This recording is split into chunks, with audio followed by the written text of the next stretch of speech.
तो देखिए ऐसे ही कुछ आतंकवादी आए रैंडम, उन्होंने फायर करके लोगों को मार दिया, ऐसा नहीं था। ये एक वेल प्लान ट्रैप था जिसमें जो दोनों एंट्री एग्जिट पॉइंट थे उनको प्रॉपर ब्लॉक किया गया।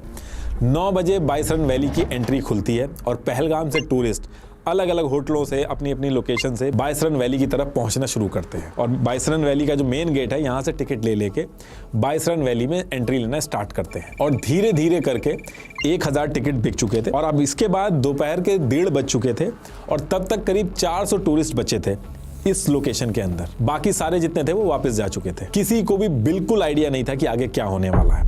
अब इसके 15 मिनट बाद यानी कि 1:45 पे पहला आतंकवादी मोस्ट प्रोबेबली आदिल ठोकर जो था वही घुसता है।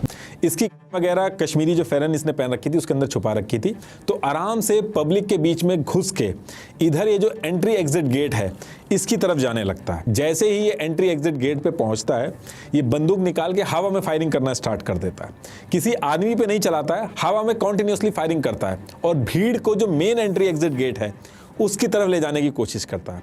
अब जैसे ही भीड़ मेन एंट्री एग्जिट गेट की तरफ इकट्ठा होने लगती है तो वहीं साइड से जंगलों की तरफ से फेंस जो लगी हुई थी वहां से कूद के 2 आतंकवादी मिलिट्री ट्रैक सूट पहन के वगैरह लेके खड़े हो जाते हैं। अब भीड़ जब मेन एंट्री एग्जिट पॉइंट पे पहुंचती है तो वो जो दोनों आतंकवादी थे जो सिक्योरिटी वाले जिनको लोग समझ रहे थे वो भी गोली चलाना स्टार्ट कर देते हैं। फिर ये सारी भीड़ को इधर ये जो भेलपुरी और चाय और फूड की जो स्टॉल थी इस पॉइंट पे भीड़ को इकट्ठा करते हैं, औरतों और आदमियों को अलग करते हैं। ये सारी चीजें जो करी इन्होंने ये मेन एंट्री एग्जिट जो गेट था उससे 50 मीटर के अंदर ही करी। अब आदमी और औरतों को अलग करने के बाद ये आदमियों से पूछते हैं कि हिंदू है कि नहीं और फिर जो नहीं बताते उनसे कलमा पढ़वाते हैं। देबाशीष भट्टाचार्य के पास जैसे ही आतंकवादी आए उन्होंने कलमा पढ़ दिया तो उनको छोड़ के आतंकवादी दूसरी तरफ चला जाता है।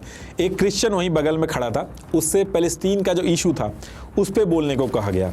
कुछ की पैंट उतरवाई गई और फिर जो हिंदू टूरिस्ट थे उनको क्लोज रेंज से गोली मार दी गई। अब इसी टाइम पे आदिल हुसैन जो पोनी राइडर था ये टूरिस्ट जो थे उनको घुमाने लेके आया था।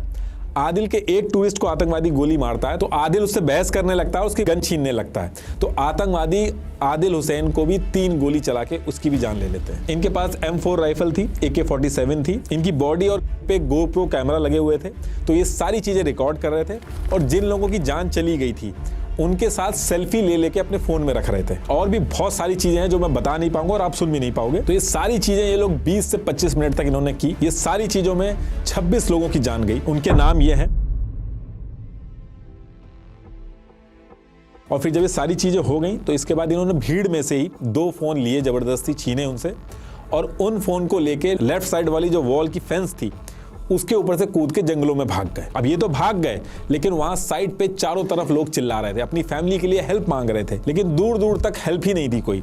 फिर जैसे तैसे करके 2:30 बजे पुलिस के पास पहली बार इंफॉर्मेशन पहुंचती है कि बाइसरन वैली में आतंकवादियों ने ये सब कर दिया है। पहलगाम पुलिस स्टेशन के SHO शॉक्ड हो जाते हैं और इनको बाइसरन वैली पहुंचने में टाइम लगता, तो इन्होंने जल्दी मदद भिजवाने के लिए कश्मीर की सारी यूनियन के जो जनरल प्रेसिडेंट अब्दुल वाहिद थे इनको इन्फॉर्म करते हैं कि ये सारी चीजें हो गई और जल्दी से जल्दी हेल्प भेजी जाए। और अब्दुल वाहिद को जैसे ही पता चलता है वो पोनी ओनर एसोसिएशन के प्रेसिडेंट रईस अहमद भट्ट को बता देते हैं। इनके भी फोन के नेटवर्क नहीं आ रहे थे तो ये अकेले ही बाइसरन वैली की तरफ भागने लगते हैं और जो रास्ते में जो इनको 1-2 लोग मिलते हैं उनको अपने साथ ले लेते हैं और जंगल से शॉर्टकट लेके फोर्सेस से पहले पहुंच जाते हैं। कहने का मतलब है कि इतनी भीड़ में सिर्फ 5 से 6 लोग ही पहुंच पाए थे मदद के लिए। ये प्रोफेशनल भी नहीं थे तो ये लोग पीठ वगैरह पे बैठा के जिस तरीके से रेस्क्यू किया जा सकता था वो कर रहे थे।